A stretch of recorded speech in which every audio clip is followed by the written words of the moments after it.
ಹತ್ರ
ಇನ್ಮೇಲೆ ಇದೇ ಕಂಪ್ನಿಲಿ ಇರ್ತೀವಲ್ಲ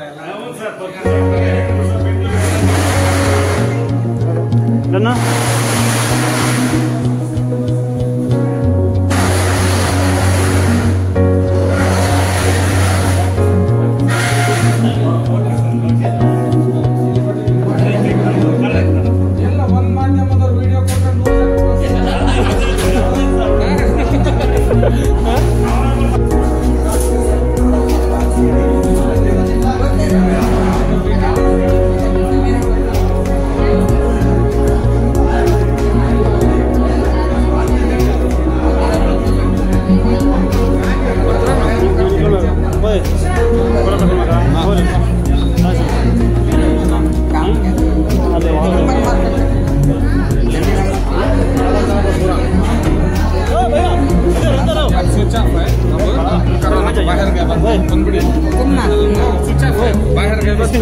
ಬೋರ್ಡ್ಗೆನೆ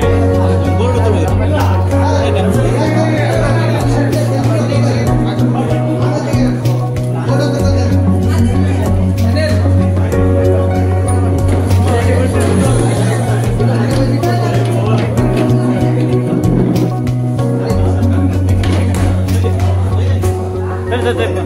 ಕರೀರಿ ಕರೀರಿ ಕರೀರಿ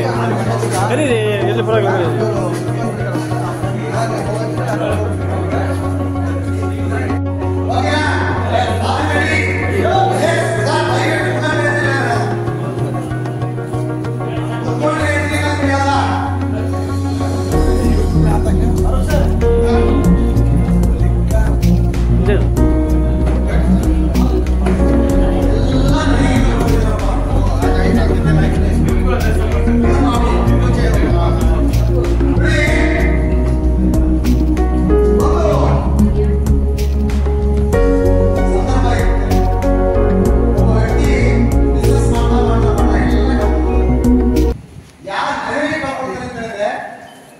ಕಂಪ್ಲೀಟ್ ಲಾಸ್ ಮಾಡಿಕೊಂಡು ಹೆಂಗ್ ಸಾಯ್ಬೇಕು ಅಂತ ಏನ್ ಹೇಳಬೇಕಾ ಟ್ರೈನಿಗೆ ಹೋಗ್ಬಿಟ್ಟು ಸಾಯ್ಬೇಕಾ ನೀರಿಗೆ ಬಿಟ್ಟು ಸಾಯ್ಬೇಕಾ ಅಂತ ಯೋಚನೆ ಮಾಡೋದು ಲೆವೆಲಿಗೆ ಬಂದಾಗ ಪಾಠ ಕೂತ್ಕೊಂಡು ಯೋಚನೆ ಮಾಡ್ತಾ ಹೆಂಗ್ ಸಾಯ್ಬೇಕು ನೀವು ಸರ್ ಸರ್ ಸರ್ ಹೆಂಗ್ ಸಾಯ್ಬೇಕು ಯಾಕೋಕ ನಾಳೆ ದಿನ ಈ ಪಾಠ ನೀವು ಮಾಡ್ಬೇಕು ಇಲ್ಲಿ ಕಾಂಪಿಟೇಷನ್ ಸೊ ಹೆಂಗೆ ಸಾಯ್ಬೇಕು ಅಂತ ಯೋಚನೆ ಮಾಡ್ತಾ ಇರ್ತಾನೆ ಅಷ್ಟೊತ್ತಿಗೆ ಒಳ್ಳೆ ವ್ಯಕ್ತಿ ಕೋಟು ಟ್ರೈ ಹಾಕೊಂಡು ನಂತರನೇ ಸೇಮ್ ಹಿಂಗೆ ಬಿಟ್ಟು ಬರ್ತಾನೆ ಬಂದು ಅವನಿಗೆ ಕೇಳ್ತಾನೆ ಯಾಕಪ್ಪ ಈ ಮಾಡ್ತೀಯ ಅವಾಗ ಅವ್ನು ಹೇಳ್ತಾನೆ ನಾನು ಹಿಂಗಾಯ್ತು ಬಿಸ್ನೆಸ್ ಲಾಸ್ ಆಯ್ತು ನಾನು ಸಾಯ್ಬೇಕು ಅಂತಿದ್ದೀನಿ ಯಾಕೆ ಸಾಯ್ಬೇಕು ಅಂತ ಯೋಚನೆ ಮಾಡ್ತಿದ್ದೀನಿ ಅವಾಗ ಅವಾಗ ಕೇಳ್ತೇನೆ ಯಾಕೆ ಸಾಯ್ತೀಯ ನಾನು ಇದ್ದೀನಿ ನಾನು ನಿನಗೆ ಹೆಲ್ಪ್ ಮಾಡ್ತೀನಿ ಏನ್ ಹೆಲ್ಪ್ ಮಾಡ್ತೀನಿ ನಿನಗೆ ಎಷ್ಟು ಬೇಕು ರಿಕ್ವೈರ್ಮೆಂಟ್ ಒಂದು 50 ಲಕ್ಷ ಬೇಕು ಯಾವ್ದಕ್ಕೆ ಯಾಕೆ ಯೋಚನೆ ಮಾಡ್ತೀಯ ಅವ್ನು ಜೇಬಿಂದ ಚೆಕ್ ಹೋಗ್ತಾನೆ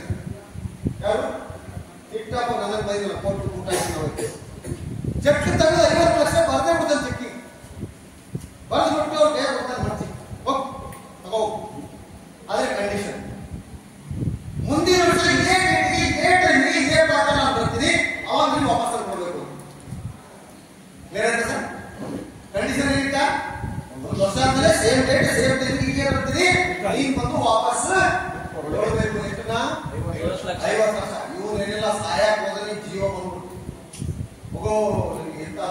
ಮನೆಗೆ ಬಂದ ಹೆಂಡತಿ ಹೇಳ್ದ ಎಷ್ಟು ಖುಷಿ ಕೊಟ್ಟ ಎಲ್ಲ ಆಯ್ತು ಮಗ ನಡೆಯಕ್ಕೆ ಬ್ಯಾಂಕಿಗೆ ಚೆಕ್ ಬಿಡಿಸಿಕೊಂಡು ಹೋದ ಅಲ್ಲಿ ಬ್ಯಾಂಕ್ ಕೊಡ್ತಾನೆ ಅವಾಗ ಹೇಳಿದವರು ಸರ್ ಇದು ಚೆಕ್ 6 ತಿಂಗಳ ಮುಂದಿನ ಡೇಟ್ ಇದೆ ಎಷ್ಟು ದಿನ ಡೇಟ್ ಇದೆ ಅದು after 6 month it will draw bank ಬಂದ್ರೆ ವಾಪಸ್ ಕೈ ಕೊಟ್ಟು ಬಾಯಿ ಬಂದು ಕೈ ಕೊಡೋದು ಕರೆಕ್ಟ್ ಬಾಯಿ ಬಂದು ಕೈ ಕೊಡಲಿಲ್ಲ ಅಂತೇಳಿ ಆ ಚೆಕ್ ತಗೊಂಡ್ಬಂದು ಏನ್ ಮಾಡ್ತಾರೆ ಏನ್ ಮಾಡ್ಬೇಕು ನಾವು ಸರ್ ಹೋಗ ಆವಾಗ ಏನ್ ಮಾಡ್ತಾರೆ ಆ ಚೆಕ್ ತಗೊಂಡು ಹೋಗಿ ನಾನು ಎಲ್ಲ ಲೇಬರ್ ಎಂಪ್ಲಾಯ್ಮೆಂಟ್ ಎಂಪ್ಲಾಯ್ಸ್ ಎಲ್ಲ ಕೂರಿಸಿ ಹೇಳ್ತಾರೆ ನೋಡಪ್ಪ 50 ಲಕ್ಷ ಅಡ್ವಾನ್ಸ್ ಚೆಕ್ ಇದೆ ಸೊ ನನಗೆ 6 ತಿಂಗಳ ಅಂದ್ರೆ ಇಂಟ್ರೆಸ್ಟ್ ಆಗುತ್ತೆ ನೀವು 5 ತಿಂಗಳ ಆದ್ಮೇಲೆ ಕೆಲಸ ಮಾಡಿಬಿಟ್ರೆ ನಾನು ನಿಮ್ಗೆ ಎಲ್ಲರೂ ಸಂಬಳ ಕೊಡ್ತೀನಿ ಈ ಚೆಕ್ ಕೊಡ್ತೀನಿ ಅಂತ ಅವರೆಲ್ಲರೂ ಒಪ್ಪಿಗೆ ಹೇಳ್ತಾರೆ ಆಯ್ತು ಬಿಡಿ ಸರ್ ಇಷ್ಟೇ ದಿನ ಮಾಡಿದ್ದೀನಿ ಅದಾದ್ಮೇಲೆ ಮೆಟೀರಿಯಲ್ ಕೂಡ ಹತ್ರ ಹೋದ ಅವಾಗ ಹೋಗಿ ಚೆಕ್ ಕೊಡಿಸಿದ ಸರ್ ಅಡ್ವಾನ್ಸ್ ಚೆಕ್ ಇದೆ 6 ತಿಂಗಳಾದ್ಮೇಲೆ ನಿಮ್ಗೆ ಚೆಕ್ ಬರುತ್ತೆ ನೀವು ಮೆಟೀರಿಯಲ್ ಕೊಟ್ಟರೆ ನಾನು ಪ್ರೊಡಕ್ಷನ್ ಸ್ಟಾರ್ಟ್ ಮಾಡ್ತೀನಿ ಅವರು ಹೋಗಿ ಅಲ್ಲಿ ಮೆಟೀರಿಯಲ್ ಸಿಕ್ತು ಪ್ರೊಡಕ್ಷನ್ ಸ್ಟಾರ್ಟ್ ಆಯ್ತು ಮಾರ್ಕೆಟ್ ಅಲ್ಲಿ ತುಂಬಾ ಲಾಭ ಬರಬೇಕು ಯಾವ ಮಟ್ಟಕ್ಕೆ ಲಾಭ ಅಂತಂದ್ರೆ ಆ ವ್ಯಕ್ತಿಗೆ 6 ತಿಂಗಳಂತಲೇ ಚೆಕ್ ಬಿಡಿಸ್ಬೇಕು ಅಂತಾನೆ ಅನಿಸ್ತೀರ ಅವನಿಗೆ ಆಶ್ಚರ್ಯ ಆಯ್ತು 1 ವರ್ಷ ಆಯ್ತು 1 ವರ್ಷ ಅದೇ ಡೇಟಿಗೆ ಆಯ್ತು ಅವತ್ತು ಡೇಟ್ ಕರೆಕ್ಟ್ ಬೆಂಚ್ ಗಾಡಿನಲ್ಲಿ ಬಂದು ಆ ಪಾರ್ಕ್ ಅಲ್ಲಿ ಎಲ್ಲಿ ಕೂತು ಅಲ್ಲೇ ಕೂತ್ಕೊಂಡು ಕಾಯ್ತಾ ಇರ್ತಾನೆ ಆ ವ್ಯಕ್ತಿ ಬರ್ತಾನೆ ಆ ವ್ಯಕ್ತಿಗೆ ಚೆಕ್ ವಾಪಸ್ ಕೊಡುವ ಫುಡ್ಡಲ್ಲಿ ಚೆಕ್ ವಾಪಸ್ ಕೊಡ್ಬೇಕು ಅಂತ ಅವಾಗ ಏನೇನು ಆ ವ್ಯಕ್ತಿ ದೂರ ಕೊಡುತ್ತಾರೆ ಎಲ್ಲೂ ಸಹ ಎಲ್ಲೂ ಇಲ್ಲ ಪಾರ್ಕ್ ಎಲ್ಲೂ ಕಟ್ತಾರೆ ಅವಾಗ ದೂರದಲ್ಲಿ ಇಬ್ರು ಆ ವ್ಯಕ್ತಿನ 2 ತೋಳಲ್ಲಿ ಎತ್ಕೊಂಡು ಎತ್ತಕೊಂಡು ಹೋಗ್ತಾ ಇರ್ತಾರೆ ಇವನು ಓಡಲಿಸ್ತಾನೆ ರೀ ಡಾಕ್ಟರ್ ಹೊಡ್ಕೊಂಡು ಹೋಗ್ತೀರಾ ಅಂತ ಅವಾಗ ಅವ್ರು ಹೇಳ್ತಾರೆ ಸರ್ ಇವನೊಬ್ಬ ಹುಚ್ಚ ಇವನು ಏನ್ ಮಾಡ್ತಾನೆ ಅಂದ್ರೆ ಪಾರ್ಕ್ನಾಗೆ ಶಿಕ್ಷಕರು ಯಾರ್ಯಾರು ಸಾಯ್ಬೇಕು ಅಂತ ಇರ್ತಾರೆ ಅವ್ರಿಗೆ ಚೆಕ್ ಕೊಡ್ತಾರೆ.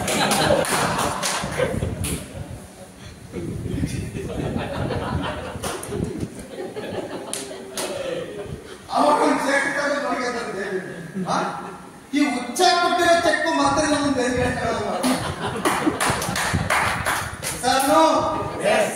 ಹಾಗಾದ್ರೆ ನಾವೀಗ ಯಾರು ಹೌದಲ್ವಾ? ಚೆಕ್ ಕೊಡ್ತಕ್ಕಂತ ಭರವಸೆ ಕೊಡ್ತಾ ಇದೀವಿ. ಕರೆಕ್ಟ್. ನಾವು ಇವತ್ತೆಲ್ಲ ಸಾಗಿ ಹಾಕ್ತೀವಿ, ಗೆದ್ದೇ ಗೆದ್ದಿದ್ದೀವಿ. ಜೀವನದಲ್ಲಿ ಹೋಗ್ಬಿಟ್ಟಿದ್ರೆ ನಾವು ಸತ್ವಿ ಅಂತ ಅರ್ಥ. ಸೋಲನ್ನು ಹೋಗ್ಕೊಳ್ಳೋಕೆ ಹೋಗ್ಬೇಡಿ. ವಯಸ್ಸಾಗಿದೆ ಆ ತಲೆ ಕೆಸಗಳು ಇನ್ನು 5 ವರ್ಷ ಬದುಕ್ತೀವ, ಬದುಕ್ತೀವಿ. ಬಂಡ ಜೀವನ ಕರೋನಾ ಬದುಕ್ತೀವಿ. ಬದುಕಬಾರದಾಗಿದ್ರೆ ಕರೋನಾದಲ್ಲಿ ಹೋಗ್ಬಿಟ್ಟಿದ್ವಿ ನಾವು. ಅಕ್ಕಪಕ್ಕದಾಗ ಇನ್ನೊಂದು ಮನೆ ನಾವು ಹೋಗಿ ಅರ್ಥ